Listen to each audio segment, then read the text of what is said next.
Hi guys! Nasa restaurant kami. On the other side is a salt water. And in the other side, it's a river.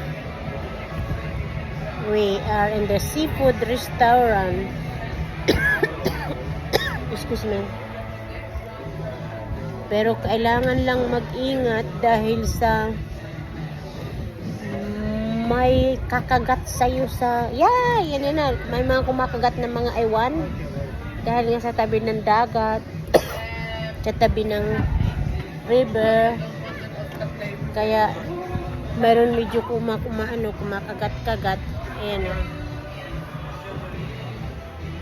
There guys. Tabi lang ng dagat. Nasa dagat kami. Dito kami kakain ngayon. Ayan.